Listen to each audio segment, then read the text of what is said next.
अस्सलामुअलैकुम दोस्तों, आज हम करने वाले हैं स्टैटिस्टिक्स, जिसको साइंस की ब्रांच भी कहा जाता है। और इसमें हम डाटा इकट्ठा करते हैं और डाटा के ऊपर काम करते हैं और देखते हैं कि इसमें क्या तब्दीली आई है या क्या तब्दीली आनी चाहिए, और उस सारे का अमल करके हम उसमें से निकालते हैं कि डाटे में किस चीज़ की कमी है या क्या होना चाहिए। तो चलो सबसे पहले देख लेते हैं कि स्टैटिस्टिक्स की डेफिनेशन क्या है।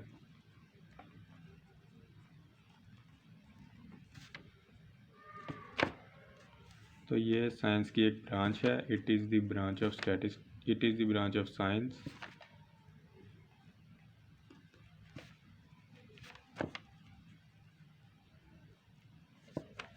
in which we study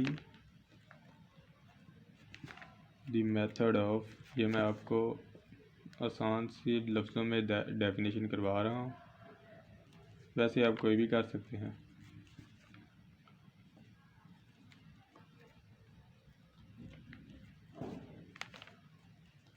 In which we study the method of collection, presentation, analysis,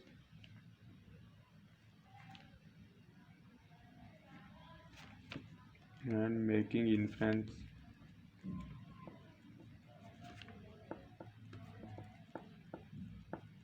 of data। तो सबसे पहले समझ लेते हैं कि इसका मतलब क्या है। तो इसका मतलब है it is the branch of science, ये साइंस की एक ब्रांच है जिसमें हम डाटा को इकट्ठा करते हैं, उसको एनालिसिस करते हैं, जिससे जैसे कि उसमें देखते हैं कि डाटा पहले पिछले अगर फॉर एग्ज़ाम्पल हम सादे से लफ्ज़ों में देख लें कि अगर कोई सेंसिस होती है तो उसमें आज सब के घर में से डाटा इकट्ठा करते हैं और उसमें देखते हैं कि पहले कितने लोग गांव में थे, कितने शहरों में थे, और उसके बाद जो अगली एनालिसिस हुई के सेंसिस हुई है उसमें देखते हैं कि पहले कितने लोग गांव में थे और अब कितने हैं। तो जब ये डाटा साइंटिस्ट के पास जाता है तो वो देखते हैं कि पहले 70% लोग थे और अब 65% लोग हो गए हैं और 5% का फ़र्क पड़ गया है। तो वो देखेंगे कि अगर यहाँ पे तो इतनी जगह नहीं है, तो फिर वो उसके ऊपर ये काम करेंगे कि गवर्नमेंट से ये बोलेंगे कि जो सहूलियत यहाँ नहीं दी जा रही उन्हें वहाँ गांव में ही फ्राहम की जाए, ताकि ज़्यादा लोग वहाँ से, जैसे कि आप समझ लें कि कुछ लोग वहाँ से हिजरत करके यहाँ आ जाते हैं, हिजरत ही बोलते हैं सादे वर्ड में। तो कुछ लोग वहाँ से यहाँ आ जाते हैं, ऐसे वो गवर्नमेंट को बोलते हैं कि ये लोग यहाँ नहीं आने चाहिए क्योंकि यहाँ इतनी जगह नहीं है जो हम इनको भी फ्राहम करें। इस तरह वो डिसीजन लेते हैं कि क्या करना चाहिए और कैसे लोगों को वहाँ पे सहूलत दी जानी चाहिए। और अब आपका देखते हैं, ये इन पहले 2 चैप्टर में से तो आपका कम ही सिलेबस आएगा, तो इस वजह से इसको ना भी करें। तो हम करते हैं, आपका तीसरे चैप्टर से शुरू करते हैं।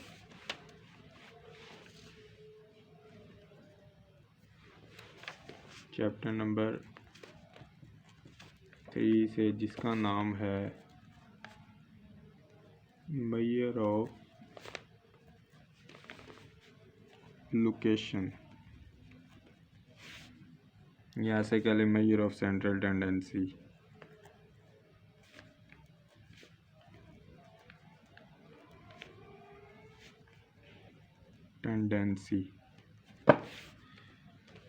अगर आप देखें तो हमें इसमें से भी ज़ाहिर हो रहा है कि सेंट्रल टेंडेंसी से कि अगर हमें एक डाटा दिया गया हो तो हमें उसमें से उसका सेंटर मालूम करना है कि ये इसका सेंटर कहाँ है, या लोकेशन का भी हमें इससे भी मतलब का पता चल रहा है कि डाटे की सही लोकेशन का पता चलाना है कि डाटा कहाँ से है और डाटा किस जगह से बिलोंग कर रहा है।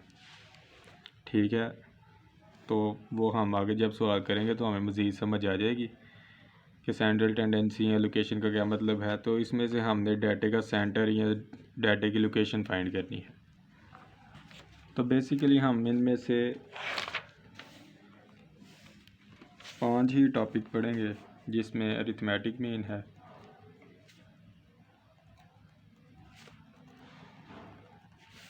ज्योमेट्रिक मीन,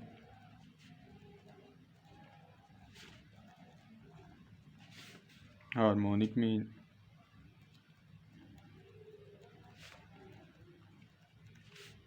मीडियन और मॉड। इसको हम बेसिकली 5 को पढ़ेंगे और मैं आपको इसके साथ साथ बताता चलूँ कि डाटा दो तरह का होता है। एक होता है अनग्रुप्ड डाटा और एक होता है ग्रुप्ड डाटा।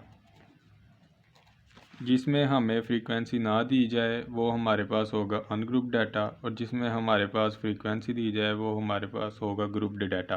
वो जब हम आगे सवाल करेंगे तो हमें मज़ीद समझ आ जाएगा। तो इनमें से भी हमने सब में से सेंटर या कुछ डाटे की फ्रीक्वेंट वैल्यू मालूम करनी है। जब हम आगे सवाल करेंगे तो उसमें मज़ीद अच्छे तरीके से हम समझ लेंगे। तो चलें टाइम वेस्ट किए बगैर आगे चलते हैं। सबसे पहले हमारे पास टॉपिक है अरिथमेटिक मीन का।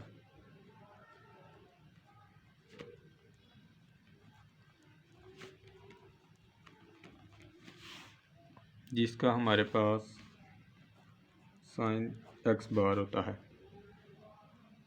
जैसे कि मैं आपको पहले भी बता चुका हूँ कि ये दो तरह का होता है, अनग्रुप्ड डाटा होता है और ग्रुप्ड डाटा भी होता है। ये इसकी हम इकट्ठी तो नहीं, अलग-अलग करके इन दोनों का पढ़ेंगे डिफरेंस। और चूँकि हमारे पास अगर फ्रीक्वेंसी ना हुई तो हमारे पास अनग्रुप होगा, और अगर हुई तो वो ग्रुप्ड डाटा होगा। तो सबसे पहले समझने की कोशिश करते हैं कि हमारे पास अरिथमेटिक मीन क्या है। अरिथमेटिक मीन का मतलब है सम ऑफ वैल्यू या ऑब्जर्वेशन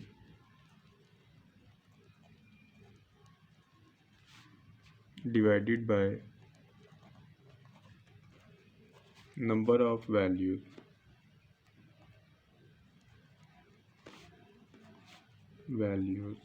या ऑब्जर्वेशन।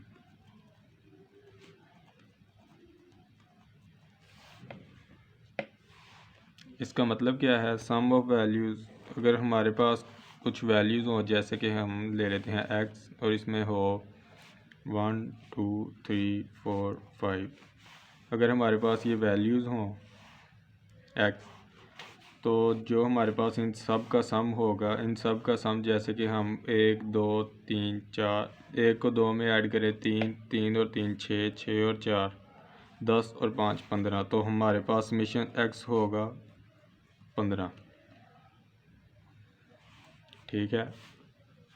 तो जो नंबर ऑफ़ वैल्यूज़ होंगी तो हमारे पास कितने नंबर होंगे, 1 2 3 4 5। तो इन 5 नंबर ऑफ़ वैल्यूज़ 5 हैं और सम ऑफ़ वैल्यूज़ 15 है। तो हम यहाँ लिख लेते हैं, अगर हमने एक्स बार फाइंड करना हो तो समेशन एक्स ओवर एन, ये हमारे पास अरिथमेटिक मीन का फार्मूला होता है। X bar is equal to summation X over N. Sum of values ये हैं समेशन एक्स, सम का हमारे पास ये साइन होता है सम, समेशन एक्स और नंबर ऑफ़ वैल्यूज़ ये हमारे पास एन होते हैं। ठीक है। तो ये हमारे पास सम ऑफ़ वैल्यूज़ आया है 15 और नंबर ऑफ़ वैल्यूज़ हैं 5। तो अगर हम इसको हल करें तो ये हमारे पास है 3। क्योंकि हमने इसका सेंटर मालूम करना था, तो आप देख सकते हैं कि ये 1 और 2 5 और 4 इसके सेंटर में, चूँकि सेंटर वाला 3 है तो ये हमारे पास सेंटर वाली वैल्यू आई है 3। ठीक है। तो ये है अरिथमेटिक मीन, जिसको हम सेंटर मालूम करने के लिए फाइंड करते हैं। तो ये हमारे पास अरिथमेटिक मीन आ चुका है। दोस्तों, इसके साथ मैं आपको बताता चलूँ कि अरिथमेटिक मीन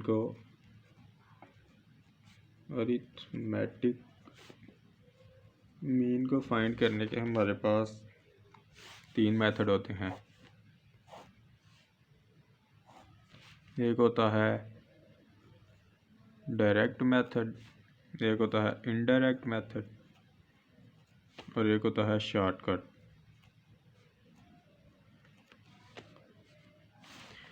तो ये जो हमने सवाल किया है ये हमने किया है डायरेक्ट मेथड के साथ।